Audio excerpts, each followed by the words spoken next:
Mr. President, it's a pleasure to welcome you to Chequers. This historic second state visit is a moment to celebrate the unique bond between our two countries. But today we've gone far beyond that. We've renewed the special relationship for a new era.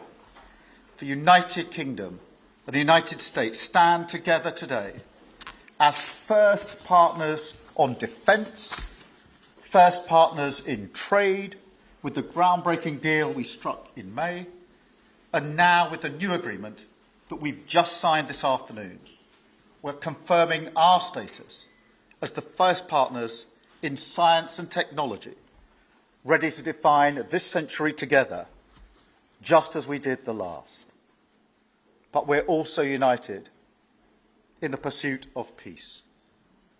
We are working together to end the humanitarian catastrophe in the Middle East, get the aid in, free the hostages, and ultimately bring Israel and the region back towards a comprehensive plan which can deliver peace and security for Israelis and Palestinians alike.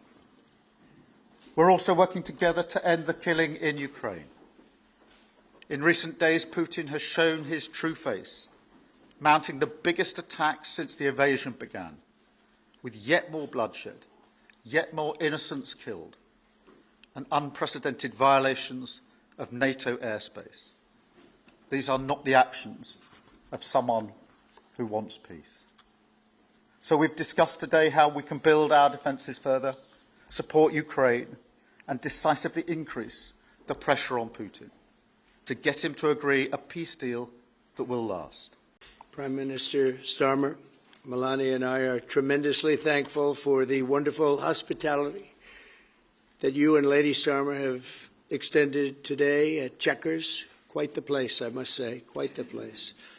And we're grateful beyond words for the spectacular honor of the state visit yesterday at Windsor Castle, hosted by His Majesty King Charles III and Her Majesty Queen Camilla. These are two fantastic people. We will never forget it. As I said last night, the bond between our countries is like no other anywhere in the world. The United States and the United Kingdom have done more good on this planet than any two nations in human history. That is thanks in large part to the traditions of British liberty, which grew up on these isles, these beautiful, magnificent isles, and were carried by our ancestors to the New World. We're forever joined, and we are forever friends, and we will always be friends. This enduring connection is why I was thrilled that the United Kingdom was the very first country with which we made a historic trade deal, and a very good trade deal. He's a tough negotiator. I think it was a better deal for you than us, but these are minor details. It's a very good deal for both of us. He's a great negotiator. But I hope that together our nations can lead a movement to defend the glorious traditions of freedom on both sides of the Atlantic. There could be no greater tribute to the immortal bonds of affection and loyalty that unite the British and the American people for all of time. We have a relationship like no other. It will always be that way. We will always be united. We'll always be together. And I just want to thank you, Mr. Prime Minister, for the great job I think you're doing. Thank you very much. Thank you. Thank you. And I want to congratulate the United Kingdom on making the vital commitment to spend 5% of GDP on defense at the NATO summit this year. We've worked together very closely in so many ways. I'm very honored to tell you that we've solved seven wars that were unsolvable, wars that couldn't be negotiated or done. The U.S. has done 7 of them. The one that I thought would be easiest would be because of my relationship with President Putin, but he's let me down. He's really let me down. It was going to be Russia and Ukraine, but we'll see how that turns out. But that turned out to be, I thought it might be among the easiest of the group. To think that we settled Aber-bhaijan and Albania as an example. It was going on for years. It was never going to be settled. If you remember, the Prime Minister and the presidents They were there for many years. They said, when they were in my office, we settled. And they started off at both sides of the Oval Office, so far away. I didn't know you could be so far away. And as we were together for an hour, they kept getting closer, closer. And by the time we finished, we all hugged each other. And one said, I've been in this position for 22 years, and all I've done is kill their people. The other was there for 7 years, and all he did was kill their people. And we got it settled. And we did others, as you know. The Congo, we settled the Congo with Rwanda. That was going on, and that was a machete war. That was a gruesome war. Many people, close to 10 million people killed. We got that settled. My biggest disappointment, but it's, you know, look, we did 7, and most of them were not thought to be settleable. We did India and we did Pakistan. That's 2 nuclear. That was purely for trade. You want to trade with us, you're going to have to get along. And they were going at it hot and heavy. But the Russia situation, I hope we're going to have some good news for you coming up. Just last week, a great American, Charlie Kirk, was heinously assassinated for speaking his mind. He was a great young man, incredible future. Some people said he might be president someday. I told him, I said, Charlie, I think you have a good shot someday at being president. And he just wanted to take care of youth. He loved youth. I've never seen anybody relate to youth like Charlie, and they related to him, and they're devastated. But I appreciate the many British citizens who have offered their condolences. And again, Charlie was a great person. We'll be going out to a service on Sunday. I'll be leaving with some of the people in this room just to celebrate Charlie and all that he's done. So incredible. Never seen anything like it.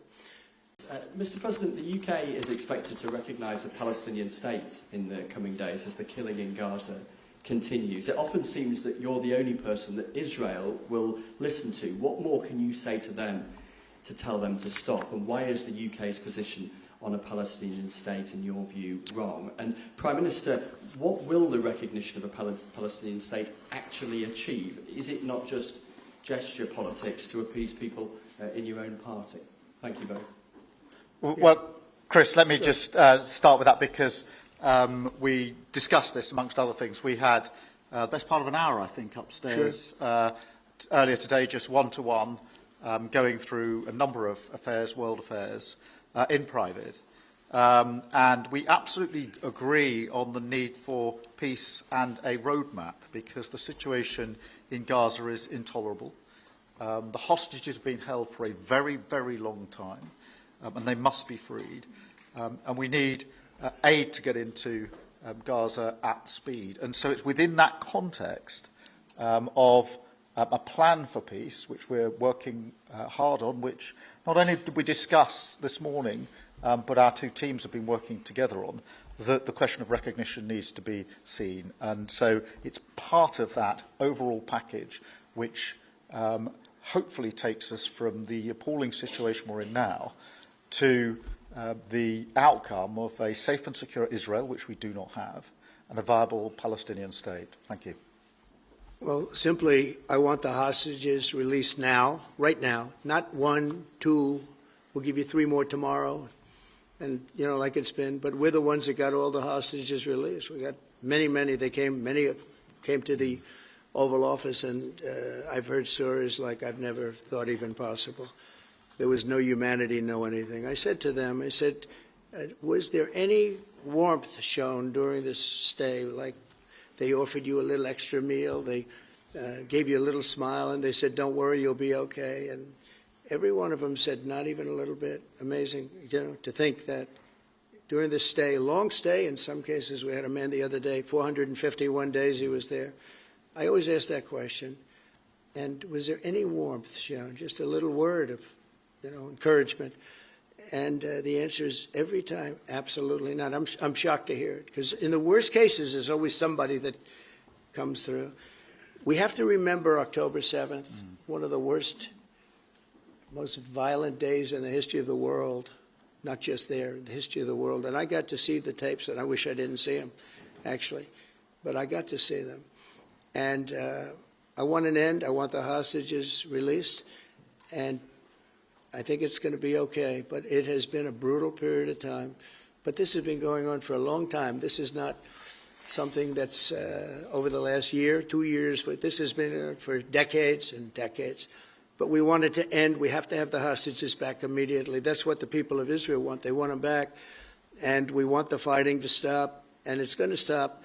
But a lot of bad things. You know, Hamas said that they're going to put the hostages up as bait. They're going to put the hostages in front of any attack. And that's pretty brutal. We haven't heard that one in a long time. So we have to remember that. So I have a disagreement with the Prime Minister on that score. Okay? One of our few disagreements, actually. Sorry. Thank you both. Jack Elson from The Sun. Mr. President, in the 9 months you've been in office, you've been incredibly successful in all but eliminating crossings on your southern border. Yeah. Meanwhile, illegal migration is at record levels in Britain. The Prime Minister is trying to tackle that. What advice would you give to the man standing next to you on trying to stop illegal migration in Britain? And Prime Minister, if I can just ask, the President is all about drill, baby, drill in terms of trying to secure American energy and cut bills for Americans. Meanwhile, you are turning Britain's back on oil and gas in favour of renewable energies, such as wind turbines. Why do you think that you are right and he is wrong? So we had millions of people flowing in, totally unchecked, totally unvetted from the Biden administration. 25 million, in my opinion, that would be about 25 million. They came from prisons. They came from mental institutions. They were gang members. They were drug dealers. They came from the Congo. They came from all parts of South America. They came from everywhere. Think of it. Prisons from the Congo being released into the United States. Prisons opened up in Venezuela and many other countries pouring into the United States. And I couldn't believe it. One of the reasons I decided to run. I decided to run because I don't want to be controversial. But you see what's happened, and you see all the information that's come out. We won in 2020 big, and I said, let's run. We got to run, because I saw what was happening. And the worst thing that I saw was all of these people. You know, we've already solved inflation. We've solved prices. Oil is way down. Energy is way down in the United States. But what I saw happening with millions of people pouring into our country, I couldn't stand to watch it. And we've done a great job. Nobody, if you've seen the last, I appreciate your question, by the way, nobody, absolutely zero, and I'm not even sure that's possible, but it's a very liberal group that come out with those statistics. The last 3 months, we had zero. From millions of people a year ago, we had zero people enter our country illegally. And we do have people coming in legally through a legal process and testing and lots of other things. I think it's very important, and we speak about it. And I think your situation is very similar. You know, you have people coming in, and I told the Prime Minister I would stop it, and it doesn't matter if you call out the military, it doesn't matter what means you use, but it's going to destroys countries from within. And we're actually now removing a lot of the people that came into our country. It's a very hard chore. We were given a very, very bad hand. Millions of people came in from prisons and mental institutions. We have to remove them, and we are removing them. We have no choice, and I feel very strongly about it. Thank you very much.